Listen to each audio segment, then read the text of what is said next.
Chicago, February 1929.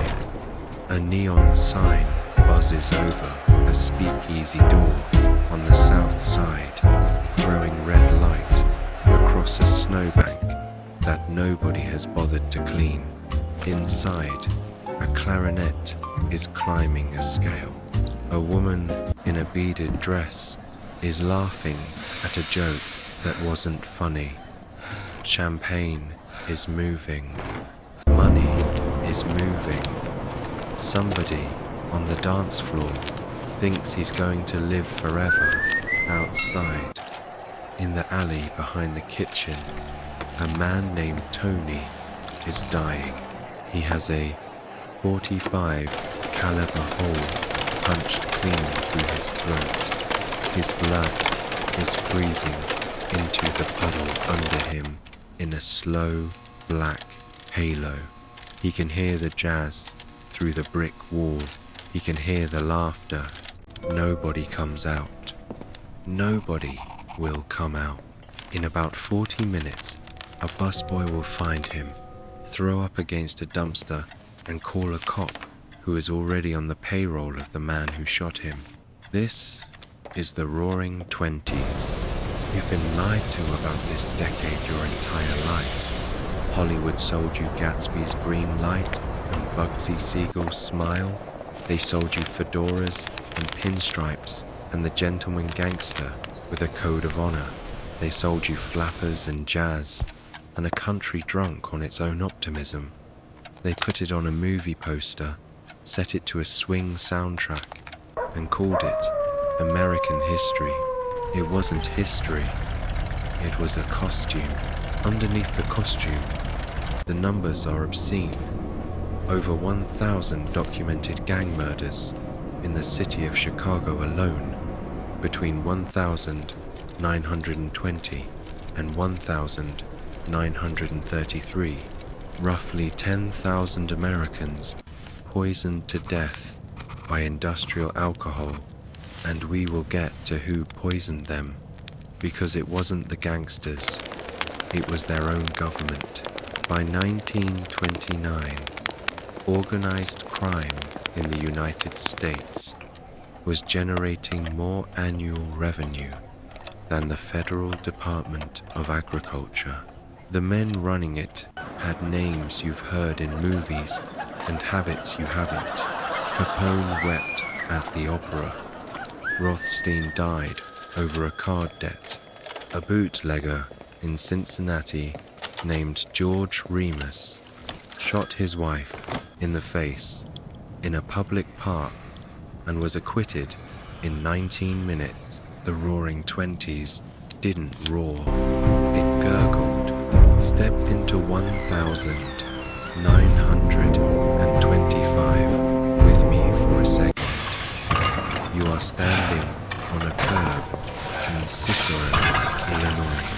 You can smell coal smoke, horse manure, and the chemical sweetness of a bootleg still leaking somewhere 2 blocks over. You can hear a streetcar bell, a baby crying through a tenement window, and the distant chatter of a Thompson submachine gun, and you cannot always tell which is which. You are a factory worker. You are a housewife. You are a beat cop on the take, whether you want it to be or not, because the alternative is a bullet in the kitchen while your kids eat oatmeal. This is the world we are walking into, and we are going to walk through it in 5 layers, each one worse than the last. The boring economic engine that built the syndicates, the street wars they fought to protect it, the cops, judges, and mayors they bought the proceeds, the federal poison program that killed more Americans than any gangster ever did. And finally, the human wreckage left in the gutter, the people whose names didn't make it onto a movie poster. Remember Tony, bleeding out in the alley while the band plays, on a garage floor, on North Clark Street, on Valentine's Day, 1929, 7 men are about to be lined up against a brick wall. $14,000 worth of bullets are about to be fired into them in a country where a loaf of bread costs 9 cents. Nobody comes out for them either. To understand how a man ends up bleeding into a frozen alley while a clarinet plays, you have to understand the paperwork, because Prohibition didn't start with a bullet. It started with a signature, the 28th of October 1919. The Volstead Act passes over President Wilson's veto. On paper, it is a moral triumph, the culmination of 100 years of temperance, preachers, church ladies, and pamphleteers screaming that demon rum was destroying the American family. On paper, the United States of America has just outlawed the manufacture, sale, and transport of any beverage containing more than 0.5% alcohol. On paper, the country is about to become sober, productive, and godly. In reality, Congress had just handed organized crime the largest, most profitable consumer market in the history of the planet, gift wrapped with a federal seal on it.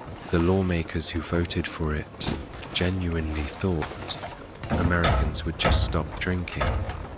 Read that sentence again. These were grown men. They believed that 125 million people in a country built by Irish whiskey, German beer, and Italian wine would shrug and pour out their cellars because Wayne Wheeler of the Anti-Saloon League had asked nicely. They thought the saloons would go quiet. They thought the working man would pick up a Bible instead of a bottle. They thought the 18th Amendment would enforce itself. Within 90 days of the law going into effect on the 17th of January 1920, the price of a case of whiskey on the street had quadrupled. Within a year, it had gone up by a factor of 10. The math, after that, wrote itself in lipstick on every barroom mirror in America. Here is the math. A barrel of beer cost about $4 to brew in a basement in Brooklyn. It sold wholesale to a speakeasy operator for $55. A case of legitimate Canadian whiskey, bought legally in Windsor, Ontario, for $20, crossed the Detroit River and sold in a Detroit Blind Pig for $90. A bottle of decent gin that would have cost $1 in 1919 cost $6 in 1925, and the gin was worse. The markup on a single shipment of imported Scotch landing on a Long Island beach at 2 in the morning was, conservatively, 400%. Drug dealers today would weep at those margins. You don't need a moral compass to follow numbers like that. You just need a truck. And here is where Hollywood has been lying to you for 100 years. Forget the romantic image of the toothless hillbilly tending his copper still in a holler in West Virginia. Forget the rugged moonshiner with a jug of white lightning. That picture is a museum piece. That is not what Prohibition looked like. Prohibition looked like an industry, a vertically integrated, multi-state, multinational supply chain operation that would have impressed Henry Ford. Bootlegging by 1925 was being run with logistics charts, with payroll, with bribery budgets, line itemed under operational expenses. The Detroit River, 28 miles of black water between Michigan and Ontario, became the largest smuggling corridor on Earth. In the winter, when the river froze, the rum runners pulled cases of whiskey across the ice on horse-drawn sleds in column formation, like a supply train from a war you weren't told about. Some nights, you could see the headlights of 40 trucks lined up on the Canadian side, waiting their turn. By 1929, alcohol smuggling was the second largest industry in Detroit. The first was automobiles. They used the same trucks for both. Off the coast of New York and New Jersey, there was a floating city that does not appear in your high school history textbook. They called it Rum Row. On any given night, between 1,921 and 1,933, somewhere between 60 and 100 ships sat just outside the 3-mile federal limit ships from the Bahamas, from France, from Saint-Pierre and Miquelon, selling whiskey, gin, and champagne off the deck to anyone who could come out in a motorboat with cash. You could buy a case of Cutty Sark in international waters at 4 in the afternoon and have it in a Manhattan speakeasy by midnight. The Coast Guard had 8 cutters to patrol the entire eastern seaboard. The smugglers had hundreds of boats. You can do that math too. This was not a black market. This was a parallel economy, and the men running it weren't the cartoon hoodlums in your grandfather's pulp magazines. They were operators. Arnold Rothstein, sitting in a booth at Lindy's Deli in Manhattan, didn't carry a gun. He carried a ledger. A Jewish accountant's son from the Upper East Side, Rothstein turned organized crime into a corporation a decade before General Motors got its act together. He financed shipments. He laundered money. He fixed the 1,919 World Series for fun and profit. He was the man Fitzgerald based Meyer Wolfsheim on, and Fitzgerald softened him.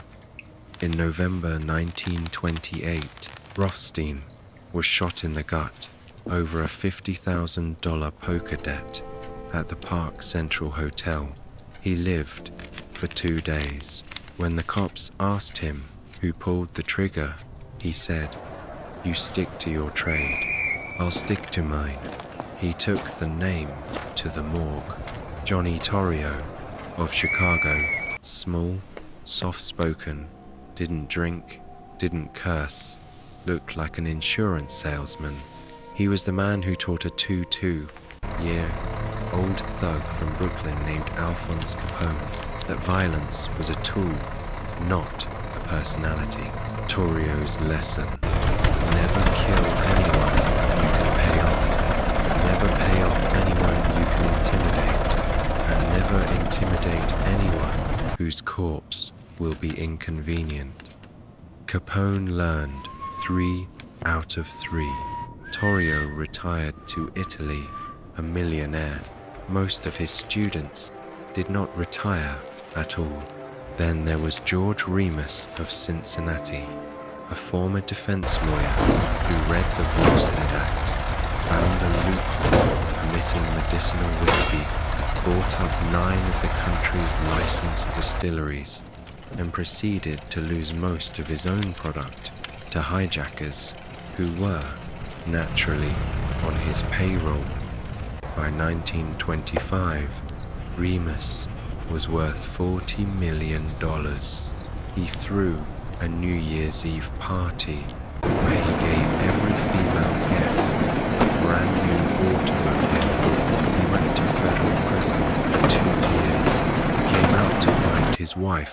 had stolen his money and was divorcing him, and shot her in the face in a Cincinnati public park in front of their daughter. He pled insanity. He was acquitted in 19 minutes by a jury that apparently agreed that this was a perfectly reasonable response to a divorce. He died in 1,952 inches, a small house in Kentucky. Fitzgerald based Gatsby on him too.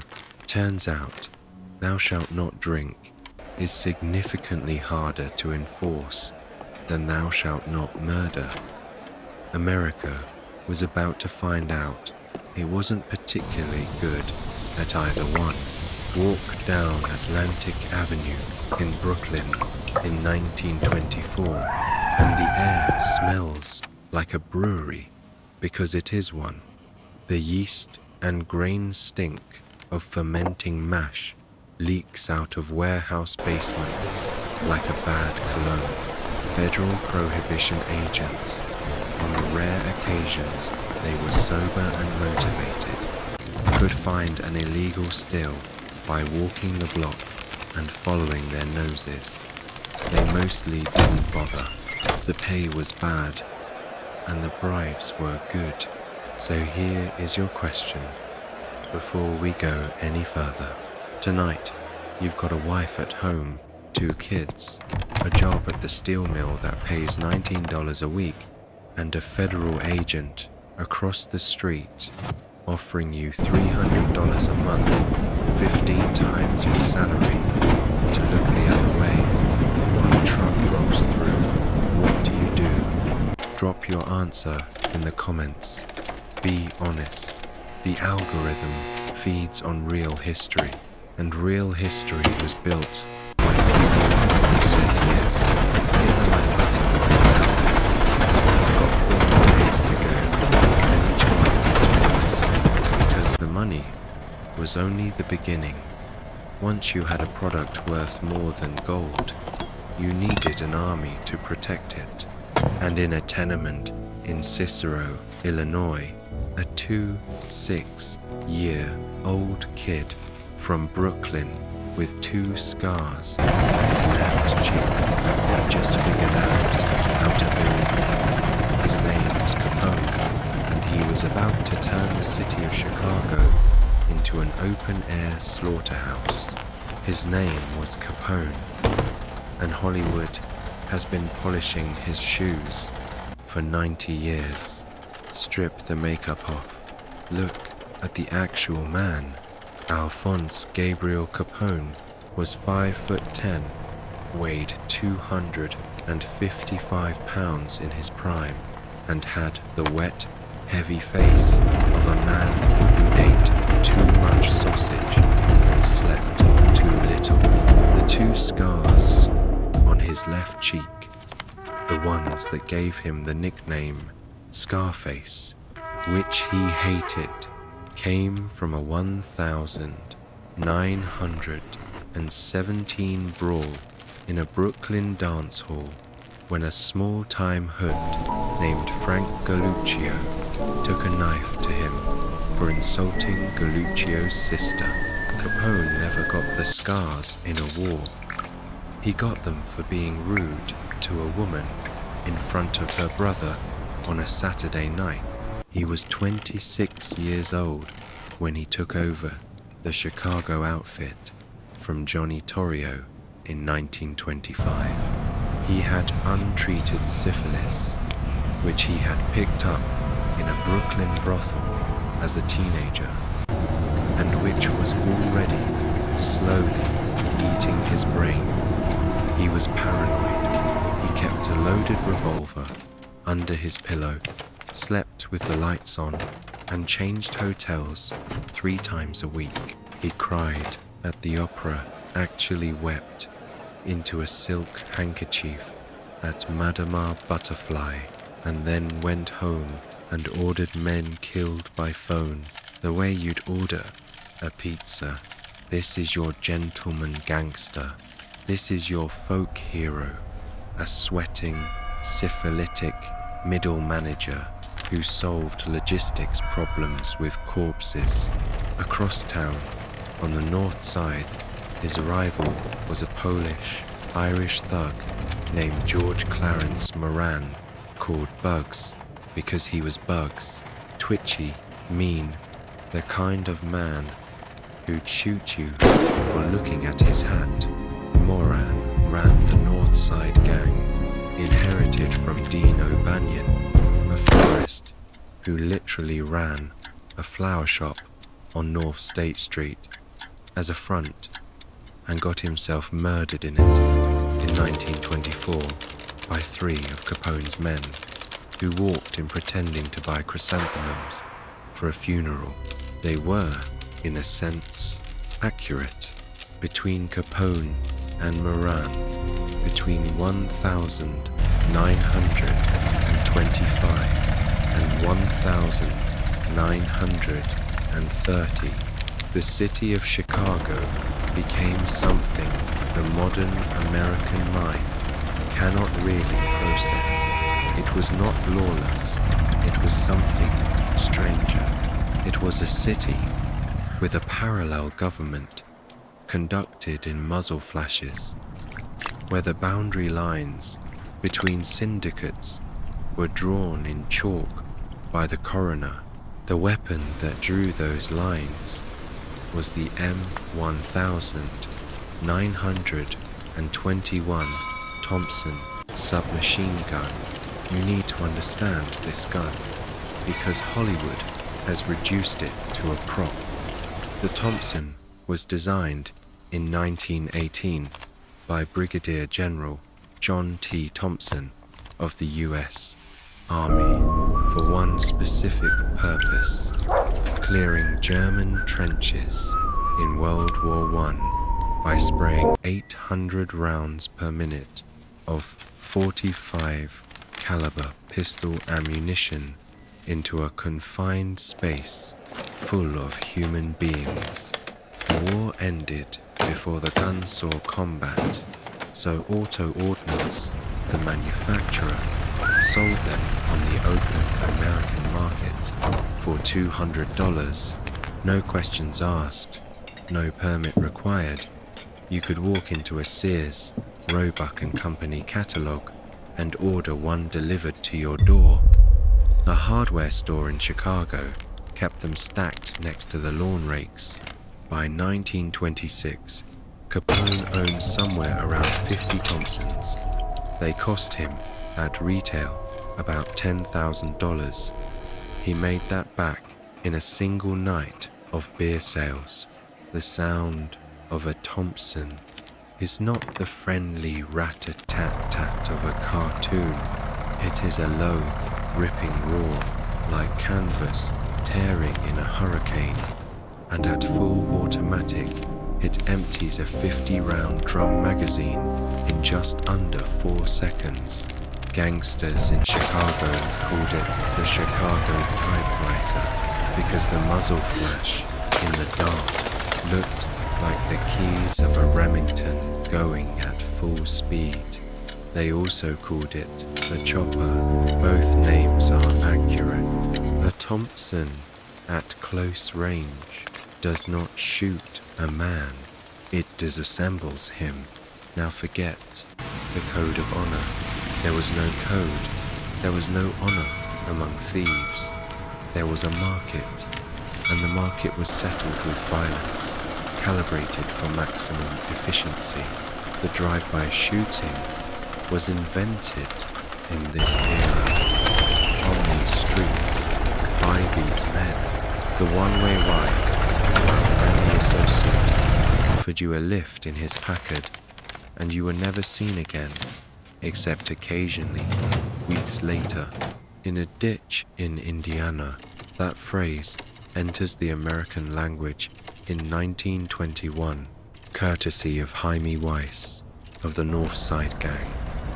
The phrase has outlived him by a century. He hasn't outlived it. He was machine gunned to death outside Holy Name Cathedral on State Street in October 1926. hit 11 times in front of a church, while a school full of children was letting out 2 blocks away. One of the bullets chipped the cornerstone of the cathedral, which had a Bible verse engraved on it. You can still see the chip today. Suspected informants in Chicago were sometimes found with what cops nicknamed the hanging tongue, a slit cut across the throat and the tongue pulled down through the slit and left dangling on the chest. It was meant as a message. It was usually unnecessary. Nobody was going to talk to police anyway. But the syndicates, like all bureaucracies, had their forms to fill out. Christmas Day, 1925. The Adonis Social Club, Brooklyn. Frankie Yale, on Capone's request, sets up a holiday party for a rival Irish gang called the White Hand. They eat, they drink, they sing.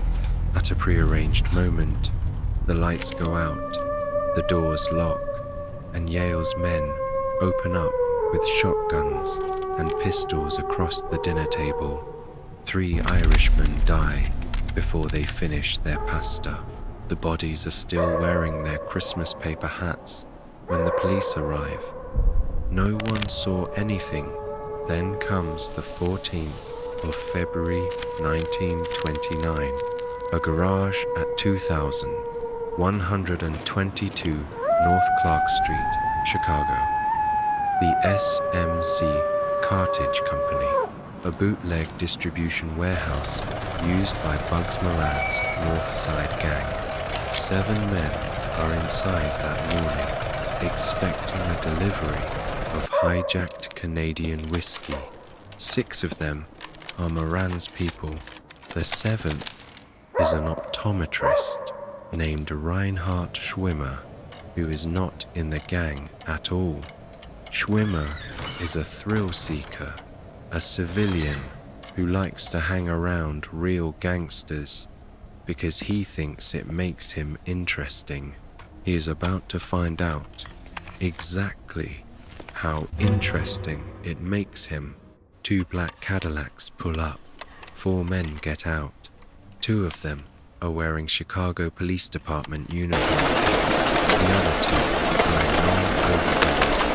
Inside the garage, the 7 men assume it's a routine shakedown raid and put their hands against the brick wall on the north side of the building. They are lined up like school children. They are facing the brick.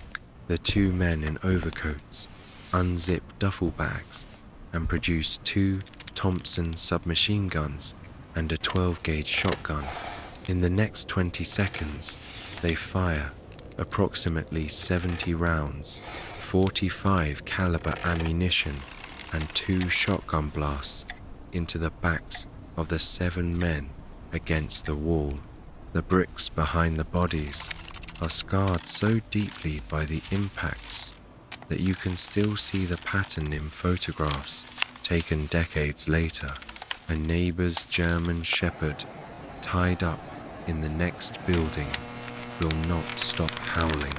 People on Clark Street think a car is backfiring. Eventually, somebody calls the police.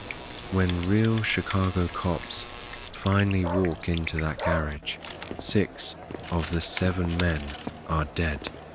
The 7th, Frank Gusenberg, is somehow still breathing. He has 14 bullets in him. 14. Cops kneel beside him in a lake of his own blood and ask him urgently who shot him. Gusenberg looks up at the ceiling and says, "Nobody shot me." He dies 3 hours later. He never said another word. The code of silence held all the way to the slab. The gentleman gangster is a Hollywood invention. Real gangsters shot you, your driver, the optometrist who came along for the thrill. Your wife, if she was in the kitchen, and the dog, if the dog wouldn't shut up. Here is what doesn't make the movies. A 6-year-old girl named Mary Allegrini, walking home from school in Brooklyn on a sunny afternoon in 1928, killed by a stray bullet from a drive-by aimed at someone else. A streetcar conductor in Cicero, 1926, named Rudy Williams, killed by a brick thrown through his cab during a primary election riot organized by Capone to terrorize voters. The bystanders shot at the Hawthorne Hotel in 1926 when Northside gunmen pumped 1,000 rounds into the lobby trying to assassinate Capone, who was, as it happened, drinking coffee in the kitchen. Capone walked out unhurt. A woman named Clyde Freeman, who was eating soup in the lobby, took a bullet through the eye and survived blind. She never collected a cent. The cordite smell hung over State Street like cheap aftershave. Blood freezes black on Chicago concrete in February.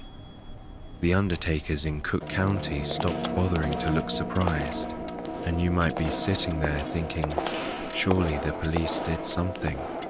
Surely the law fought back. Surely, somewhere in this city of 3 million people, there was an honest cop, an honest judge, an honest mayor, somebody with a badge and a spine who picked up the telephone and said, enough. You'd be wrong, because in Chicago in 1927, the police weren't fighting the gangs. They were cashing checks from them, and the checks were signed by the mayor. The mayor's name was William Hale Thompson. The newspapers called him Big Bill. His friends called We him stand Bill united the Builder today, patriots because he liked all, to be photographed against those in who front would of construction undermine the sites. soul of this His great enemies city. called him a clown, a crook, and a wholly owned subsidiary of the Capone organization, which is the only one of the 3 that turned out to be technically accurate. Big Bill Thompson was elected mayor of Chicago 3 times 1,915, 1,919, and again in 1927 on a platform that boiled down to 2 promises. He would make Chicago wide open, and he would punch the King of England in the nose if he ever saw him. He never met the King of England. He kept the other promise. In 1927, when Thompson ran for his 3rd term against the reformist incumbent, Al Capone reportedly contributed $260,000 to his campaign in untraceable cash. To put that in perspective, the median annual income for an American family in 1927 was around $1,500. Capone wrote a check in walking around money equal to the lifetime earnings of roughly 175 working men and dropped it into the campaign fund of the man who would, 4 years later, hand him the keys to the city. Thompson won. Of course he won. And in Capone's office on the 4th floor of the Lexington Hotel, alongside a portrait of George Washington and a portrait of Abraham Lincoln, there hung a framed photograph of William Hale Thompson, smiling. Capone showed it to reporters. He thought it was funny. He was, on this one specific point, correct, but the mayor was just the marquee. The real machinery was below him, a 1,928 internal investigation by the Chicago Crime Commission, quietly buried for 18 months before it leaked, concluded that in certain South Side and Cicero precincts, somewhere around 60% of uniformed Chicago police officers were drawing a second salary directly from organized crime. The going rate was simple, and it was published in code in a ledger seized from a Capone bookkeeper named Jake Guzik. A beat cop received $300 a month to look the other way. A sergeant got $500. A precinct captain pulled down $1,000 to $1,500 a month, depending on volume. An honest patrolman working the legitimate Chicago PD payroll made around $2,500 a year. You can do the arithmetic. So could they. The judiciary was worse, because the judiciary wore robes. Cook County Criminal Court in the late 1920s operated on something the lawyers called the package, a kind of unofficial menu scribbled and revised in back rooms, listing the fixed price for every imaginable charge. A bootlegging indictment could be made to disappear for around $5,000. An assault charge ran $1,000. A first-degree murder beef, the package on a murder rap, fully fixed, jury, judge, and witness intimidation included, went for around $50,000. Capone paid it more than once. He never spent a single day in an Illinois prison for a single one of the murders he ordered, sanctioned, or personally committed. Not one. The state of Illinois, in the entire decade of the 1920s, was unable to convict Al Capone of so much as a parking violation. The Federal Bureau of Prohibition was a joke that wrote itself.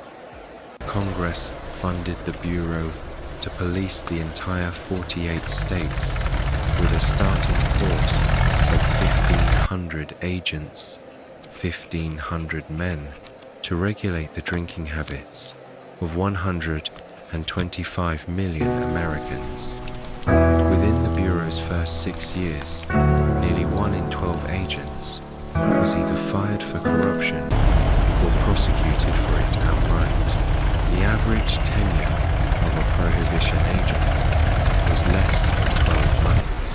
They quit because the job was dangerous, the pay was insulting $2,300 a year, and the bribes were, on a slow night, a week's salary in the inside pocket of a tuxedo on a man who knew your kids' names. This is what the rot looked like in the daylight. Now look at it from the bottom up. In Little Italy, on Chicago's near west side, the Genner brothers ran what was, in any honest sense of the term, a neighborhood-scale industrial chemistry operation.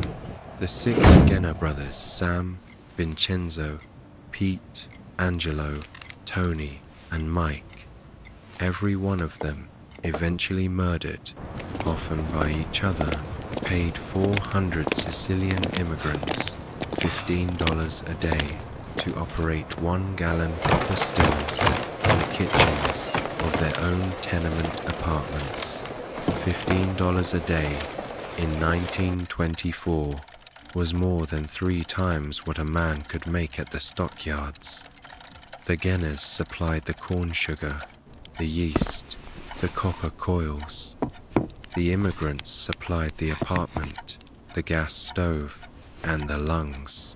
The smell of fermenting mash hung in the stairwells of those buildings like a permanent fog, and the Chicago Police Department's Maxwell Street station, 4 blocks away, never seemed to notice.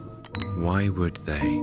The Genners paid the entire station house, every officer, every shift, in cash every Wednesday in person with coffee and pastries, like it was a holiday tip for the doorman. When a state prohibition inspector named James Patrick wandered into the wrong tenement in 1925, the Guinness didn't shoot him. They invited him in for tea. He took the envelope. They were, by all accounts, gracious hosts. Politicians who refused the envelope died. In April 1928, during a Chicago primary, so violent it was nicknamed the Pineapple Primary because of the volume of grenades, actual military hand grenades, slang term pineapples, being thrown at polling places. A black political reformer and lawyer named Octavius Grenadi made the catastrophic mistake of running forward committeemen in the 20th Ward against a Capone-backed incumbent. On election day, Grenadi was chased through the streets of Chicago by a car full of armed men, 4 of whom were off-duty Chicago police officers, and machine-gunned to death at the corner of Aberdeen and Hastings. 5 men were eventually indicted. 5 men were eventually acquitted. The case was closed. The 20th Ward got the alderman it had been told to elect, Frank Loesch. The chief prosecutor of the Chicago Crime Commission wrote in a private letter to President-elect Franklin Roosevelt in 1932 that Chicago was no longer functioning as an American city. He called it, in his exact words, a battle zone administered by the Capone organization, and he asked in that letter whether the federal government might be persuaded to send in the United States Army. Roosevelt did not send in the army because the federal government, by 1932, had already been doing something far worse than sending soldiers. It had been poisoning its own citizens. This is the part of Prohibition that does not appear in your textbooks, your movies, your high school history class, or your grandfather's stories.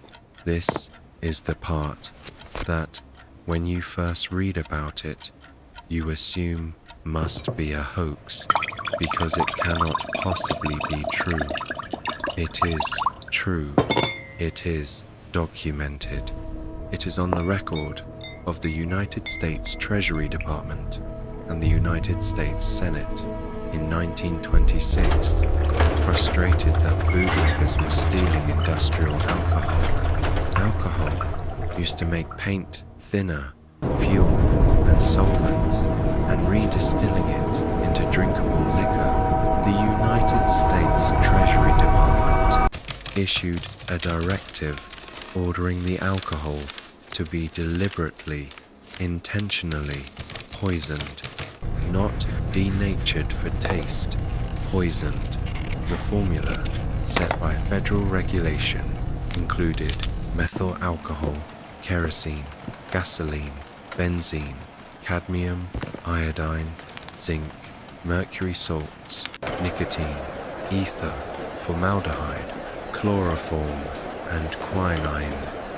8 ounces of methyl alcohol, wood alcohol, the same chemical that blinds homeless men in shelters, could kill a grown adult. The Treasury Department mandated a minimum of 4% methyl alcohol in industrial product. They knew bootleggers were stealing it. They knew the bootleggers were selling it back to the public, unfiltered. They did it anyway. Christmas night, 1926, Bellevue Hospital, Manhattan.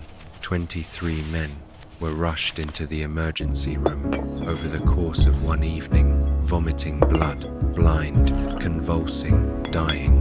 8 of them were dead by sunrise. By the morning of December 27, the toll for the holiday weekend in New York City alone stood at 31. They had all been drinking the same brand of holiday whiskey. The whiskey had been distilled from federally poisoned industrial alcohol. Charles Norris, the chief medical examiner of New York City, performed the autopsies himself. He went to the press. He told the New York Times, in a statement that should be carved on the front of the Treasury building, that the federal government's policy was, quote, our national experiment in extermination. By the time Prohibition was repealed in December 1933, the most credible estimate produced by Norris himself and corroborated by the U.S. Surgeon General's office placed the total American death toll from the deliberate federal poisoning program at approximately 10,000 citizens. 10,000 Americans killed by their own government for drinking. The policy was never officially repealed. Prohibition just ended first, and the bureaucrats quietly stopped writing memos about it. When the cure for a public health problem is the intentional mass poisoning of your own population, you have stopped governing your country. You have started gardening it, pulling the weeds you don't like and burning what's left. Quick check-in, 15 seconds. If you're still here, still watching, still listening, hit the like button right now. Don't wait. We are about to walk into the darkest part of this entire story. And I need to know I'm not walking in alone, because we have spent 40 minutes counting the dead in Chicago, and we have not yet talked about the people who really paid for Prohibition. Not the gangsters, not the cops, not the politicians, the ordinary Americans, the ones whose names nobody ever wrote down. The ordinary Americans, the ones whose names nobody ever wrote down. Pull the camera back, forget the gangsters for a second. Look at the country they were operating inside of. Because the gang wars weren't an aberration in 1920s America.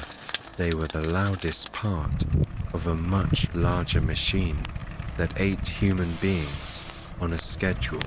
In the coal mines of West Virginia, the average life expectancy of a working miner was 47 years. Black lung killed more Americans every year of the 1920s than every gangster in Chicago combined. In August 1921, in Logan County, the United States Army was deployed by direct order of the federal government against 10,000 striking American coal mines at Blair Mountain. American troops dropped surplus World War I gas bombs from biplanes onto American workers. You weren't taught that in school either. In 1925, 2 million American children were still working in factories. 8-year-olds with fingers crushed by textile spindles. 11-year-olds with cotton dust in their lungs. In Orange, New Jersey, a generation of young women were dying of jaw cancer because their employers, the U.S. Radium Corporation, had instructed them to lick the tips of their paintbrushes to get a fine point for painting glow-in-the-dark watch dials. Their mandibles rotted off their skulls while they were still alive. The company knew. The company denied it for 9 years. In May 1929, the X-ray film storage room at the Cleveland Clinic caught fire. The film released phosgene gas, a chemical weapon used at Verdun. 123 patients and doctors choked to death in their own hospital. This was the country. This was the meat grinder. The gangsters were just one set of teeth on the wheel, and the man we have been talking about for 40 minutes, Alphonse Capone, never paid for any of it. Elliot Ness and his untouchables, sold to you in movies as American heroes, never convicted Capone of a single murder, not one. The federal government got him on tax evasion. 11 counts of failing to pay income tax on income he had legally been forbidden from earning. He served 7.5 years, mostly at Alcatraz, where the syphilis he had carried since he was 19 finally finished its slow work on his brain. By 1939, he had the cognitive function of a 12-year-old. He died in a bathroom in Palm Island, Florida, on the 25th of January 1947, at the age of 48, of a stroke brought on by tertiary syphilis. He could not, at the end, remember his own children's names. America had already forgotten his victims. Prohibition itself ended on the 5th of December 1933 with the ratification of the 21st Amendment. It was not a moral victory. It was a budget decision. The Depression had hit. The federal government was hemorrhaging revenue, and Washington needed the liquor tax money more than it needed the moral high ground. They folded the experiment, locked the file cabinet on the 10,000 poisoned corpses, and moved on. Hollywood spent the next 90 years making movies about the men who pulled the triggers. Tommy guns on posters, pinstripes, Capone in soft focus, the Italian busboy who got shot in the kitchen of a speakeasy in 1927 didn't get a movie. The dial painter with no jaw didn't get a movie. The 8-year-old with cotton in her lungs didn't get a movie. Tony bleeding into a frozen alley while a clarinet climbed a scale on the other side of the wall did not get a movie. Go back to that alley. The neon sign is still buzzing. The jazz is still climbing. The woman in the beaded dress is still laughing at a joke that wasn't funny. And the man on the ground, the one with the .45 caliber hole in his throat, is still bleeding into the snow. The Roaring Twenties didn't roar. It bled out quietly in an alley behind a kitchen door, and we put a soundtrack on it so we wouldn't have to hear. That was the true cost of America's second Wild West. Not the bullets, the forgetting. If you made it this far, you didn't just watch a video. You walked through it, and you came out the other side. So do me one favor, drop a single word in the comments right now. Survived. Just the word. So, I know you got out of that alley with me. And then hit subscribe, because next week, Grim Reality opens another door you weren't supposed to walk through. The neon is still buzzing. Try not to listen to the jazz.